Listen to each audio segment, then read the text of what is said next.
So canceling your order in Uber Eats is really easy thing to do. Today I'm going to teach you how you guys can cancel your order in Uber Eats. So for that you have to go to your Uber Eats application, of course, and there you guys can see. So I'm at my Uber Eats application. So you just have to place an order. After placing an order, you just have to go to your account. In your account, you just have to tap on this orders.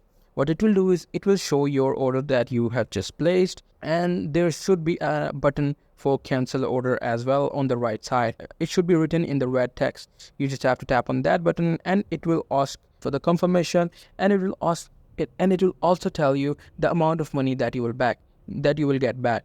So what does this thing means is, if you pay $20 or something for your order in Uber Eats, what it will do is it will cut a few fee for canceling the order. Suppose if you pay $20, they will give you back around almost $15. It totally depends upon the restaurant you order from. So you just have to accept that if you want your $15 back, or if you can continue with the order if you don't want to bear that loss. So that's pretty much it. That's how you guys can cancel your order in Uber Eats. Hope you guys find this video helpful.